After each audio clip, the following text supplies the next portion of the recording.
أشهد أن لا إله إلا الله.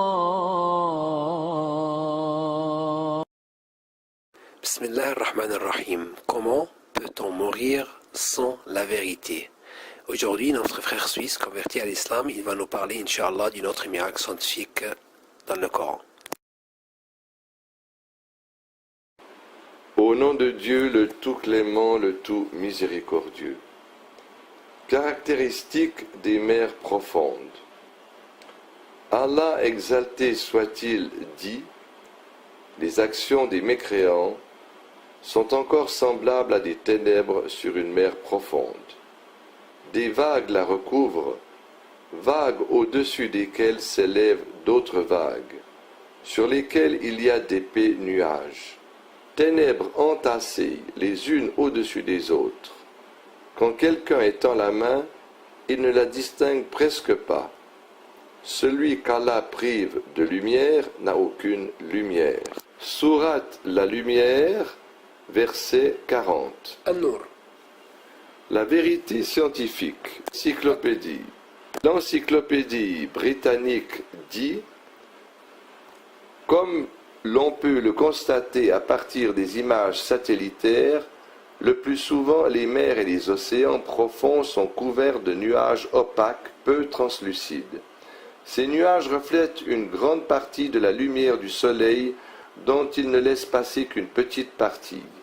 Quant à la quantité de lumière qui réussit à passer à travers ces nuages, elle est en partie reflétée par les eaux de la mer et en partie absorbée par la mer. La quantité de lumière absorbée par la mer s'amenuise au fur et à mesure que l'on va en profondeur, créant un certain degré d'obscurité qui prévaut jusqu'à 200 mètres de profondeur. L'obscurité prend de l'ampleur après 1000 mètres de profondeur jusqu'au point qu'il n'y ait plus de visibilité. Le disque de Secchi fut le premier appareil utilisé pour mesurer la transparence de l'eau des océans. Les savants parvinrent à apercevoir entre 600 et 2700 mètres de profondeur des poissons qui voyaient et attrapaient leur proie à l'aide d'organes lumineux. À la fin du XIXe siècle et au début du XXe siècle, surtout après l'utilisation des appareils photographiques développés dans les années 30, les savants utilisèrent des cellules électroluminescentes qui permirent la découverte de forts courants dans les mers profondes. L'encyclopédie britannique dit « L'homme n'eut pris connaissance du phénomène des vagues internes des mers profondes que 100 ans jadis. Ces vagues internes naissent entre deux couches d'eau différentes du point de vue de la densité, de la pression, de la chaleur, du flux et du reflux et de l'impact du vent. À l'interface des deux niveaux de densité différentes, là où il y a la plus basse température, se forment les vagues internes qui séparent les eaux chaudes de la surface des eaux froides des profondeurs. Ces vagues internes qui se forment à l'interface de deux couches d'eau différentes du point de vue de la densité, de la salinité et de la température ressemblent fort bien aux vagues de surface, quoiqu'il soit difficile de les apercevoir de la surface de l'eau. Par ailleurs, la formation de ces vagues internes nécessite une énergie qui serait en mesure de faire avancer un bateau. Mais l'on trouve souvent des bateaux qui n'arrivent plus à avancer après s'être retrouvés dans une zone d'eau stagnante dont le mérite de la découverte revient au docteur suédois Van Ekman au début du XXe siècle. Aspect miraculeux. L'homme a longtemps cru à des légendes qui avaient trait à la mer et aux océans. Les marins n'avaient pas alors d'informations scientifiques réelles concernant les mers profondes, car il y avait si peu d'informations sur les courants maritimes. Ainsi les légendes purent s'approprier des eaux stagnantes que les bateaux échouent à traverser. Les anciens Romains crurent alors qu'il y avait des poissons suceurs dotés de vertus magiques qui causent l'immobilisation des bateaux.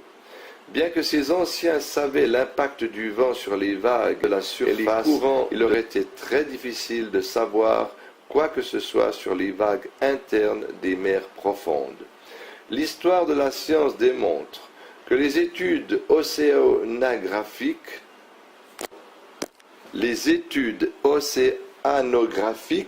n'ont vraiment connu leur essor qu'au début du XXe siècle, et précisément après l'invention des appareils adéquats pour ce type d'études minutieuses. L'océanographie moderne a donc réussi à percer les mystères des mers profondes et des océans en découvrant deux phénomènes importants qui sont d'une part l'obscurité des mers profondes et d'autre part les mouvements des vagues internes. Le verset coranique cité plus haut fait allusion à ces deux phénomènes de façon explicite. Ce verset indique les ténèbres des mers profondes en qualifiant la mer de profonde et affirmant que l'obscurité qui y règne est superposée. Les exégètes disent à ce propos que les ténèbres en question sont l'ensemble des obscurités des nuages, des vagues et de la mer. Ténèbres qui privent de la vue quiconque y plonge.